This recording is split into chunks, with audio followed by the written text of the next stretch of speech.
আসসালামু আলাইকুম। Real village cooking চ্যানেলে সবাইকে ওয়েলকাম জানাচ্ছি। আজকে আমি একটা নতুন পর্ব নিয়ে এসেছি। মাত্র 10 টাকার পাউরুটি দিয়ে ক্ষীর মিষ্টি বানিয়ে দেখাবো। এখানে আমি ছোট্ট বাটি 1 বাটি পরিমাণে দুধ নিয়ে নিয়েছি আর 1 প্যাকেট গুঁড়ো দুধ এর মধ্যে দিয়ে দিচ্ছি।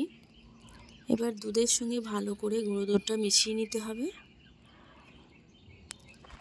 এবার আমি গ্যাসের ফ্লেমটাকে অন করে নেব। এটা খুব ভালোভাবে নাড়াচাড়া করে আমি এটাকে একটু দুধটাকে ভালোভাবে জাল করে নেব। ভালোভাবে ঘন করে আমি এটাকে ক্ষীর বানিয়ে নেব। অনবরত নাড়াচাড়া করে যেতে হবে। দুধটা অনেকটা ঘন হয়ে এসেছে। এইভাবে জাল করে করে আমি এটাকে শুকিয়ে নেব। এর মধ্যে যখন একটা শুকনো ভাব চলে আসবে, দেখুন এরকম ঠিক হবে। আর মাত্র 1 মিনিট আমি এটাকে জাল করে নেব। এখানে ক্ষীরটা রেডি হয়ে গেছে। এবার আমি গ্যাসের ফ্লেমটাকে অফ করে নেব। ঠিক এই রকম হবে। এক সাইডে রেখে দিচ্ছি। এবার আমি নিয়ে নিয়েছি পাউরুটি। এরকম পিস কাটা পাউরুটি নিয়েছি। এবার একটা চাকু নিয়ে নিচ্ছি। চাকু সাহায্যে যে ধারের অংশগুলো আমি কেটে বাদ দিয়ে দেব। এগুলোকে ফেলে না দিয়ে আপনি রেখে দেবেন। এটা অনেক কাজে লাগবে। ব্রেড ক্রাম্বস বানাতে পারেন। ধারের অংশগুলো আমি কেটে কেটে বাদ দিয়ে দিচ্ছি।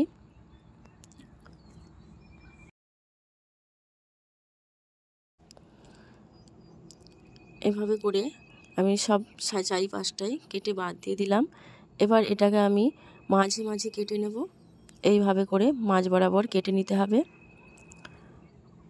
ঠিক একইভাবে আমি সব কটা বানিয়ে নেব। এখানে আমি সব কটা বানিয়ে নিয়েছি। দেখুন এইভাবে করে সব কটাই বানিয়ে নিয়েছি। এবার আমি এখানে চিনির সিরা বানিয়ে নেব।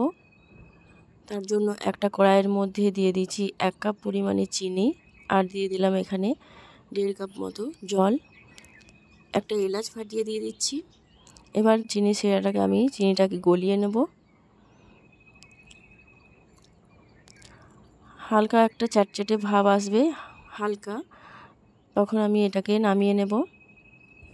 খুব বেশি গাঢ় করব না।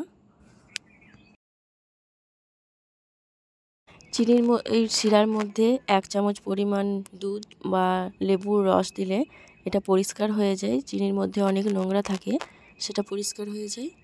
চিনির শিরাটা আমি বানিয়ে নিয়েছি। এটা এক সাইডে রেখে দিচ্ছি। এবার নিয়ে নিয়েছি এখানে অয়েল, ভেজিটেবল অয়েল নিয়েছি। আমি ব্রেডগুলোকে ভেজে নিচ্ছি। খুব লাল লাল করে ভালো করে ভেজে নিতে হবে দু সাইডটাই। গ্যাসের ফ্লেমটা আমি লো টু মিডিয়ামে রেখেছি, না হলে পুড়ে যাওয়ার চান্স থাকে। এক সাইডটা হয়ে গেলে আমি অপর সাইডটা উল্টে দেব। এইভাবে বানিয়ে দেখবেন, বাচ্চারা খুবই পছন্দ করবে। বাচ্চা বড় সকলের প্রিয়।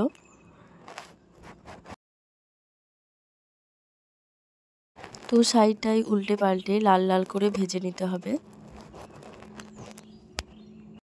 এগুলো ভাজতে বেশি টাইম লাগে না, মাত্র 1.5 মিনিট বা 2 মিনিটের মধ্যে এটা ভাজা হয়ে যায়। কালারটা যখন এইরকম হয়ে আসবে, ঠিক এই পর্যায়ে আমি একে একে করে তুলে নেব। এখানে আমার ভাজা হয়ে গেছে। দেখুন খুব সুন্দর একটা কালার এসেছে। প্রতিটা ব্রেডকে আমি তেল ঝরিয়ে তুলে নেব।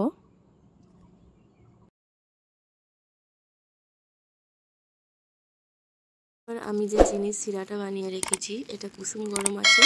এই কুসুম গরম থাকা অবস্থায় আমি এর মধ্যে প্রতিটা ব্রেডকে একে একে করে দিয়ে দেবো এবং উল্টে পাল্টে দু সাইডটায় চিনির রসের মধ্যে মাখিয়ে নিতে হবে, যেন দু সাইডটাই খুব ভালোভাবে চিনির রসের মধ্যে মাখা হয়ে থাকে। আর এটা চিনির শিরার মধ্যে দেওয়ার সঙ্গে সঙ্গে এটা সোপ করে নেয়।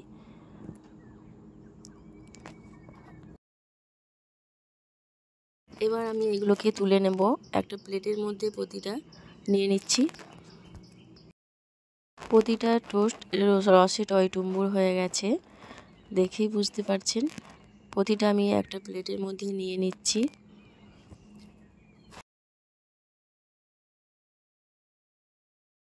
এবার আমি একটা একটা করে নেব। এর মধ্যে আমি যে ক্ষীরটা বানিয়ে রেখেছি দুধের, সেটা আমি 1 চামচ করে নিয়ে নিচ্ছি।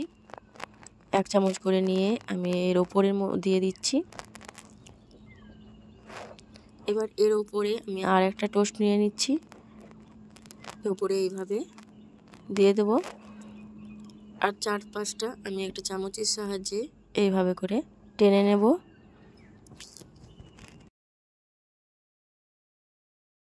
এই দেখুন, একটা ক্ষীর টোস্ট মিষ্টি রেডি হয়ে গেল। আবারও ঠিক একইভাবে আরেকটা আমি বানিয়ে দেখাচ্ছি। আবারও আমি ক্ষীর নিয়ে নিলাম, এর ওপরে দিয়ে ঠিক একইভাবে আবার একটা এর ওপরে দিয়ে দিচ্ছি। এইভাবে করে ক্ষীর টোস্ট আমি প্রতিটা ক্ষীর টোস্ট বানিয়ে নেব।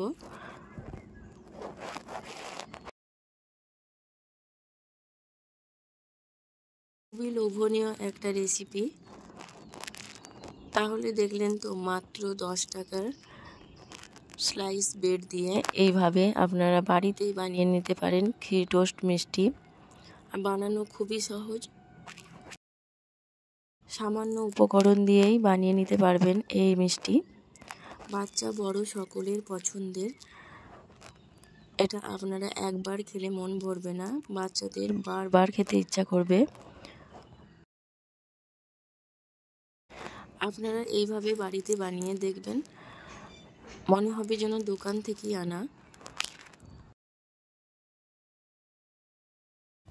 আপনার এই রেসিপি কেমন লাগলো অবশ্যই কমেন্টে জানাবেন। ভালো লাগলে চ্যানেলটা একটা লাইক দেবেন। আপনারা বাড়িতে একবার হলেও ট্রাই করে দেখবেন, খেতে খুবই ভালো লাগে। অসম্ভব টেস্টি একটা রেসিপি। তাহলে দেরি না করে আপনারাও ঝটপট বানিয়ে ফেলুন এই লোভনীয় মজাদার ক্ষীর টোস্ট মিষ্টি রেসিপি।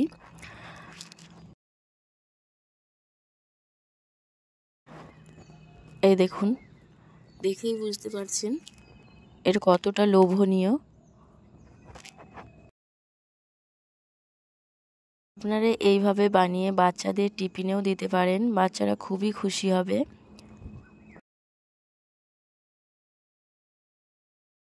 তাহলে আজকের এই রেসিপি এখানেই শেষ করছি।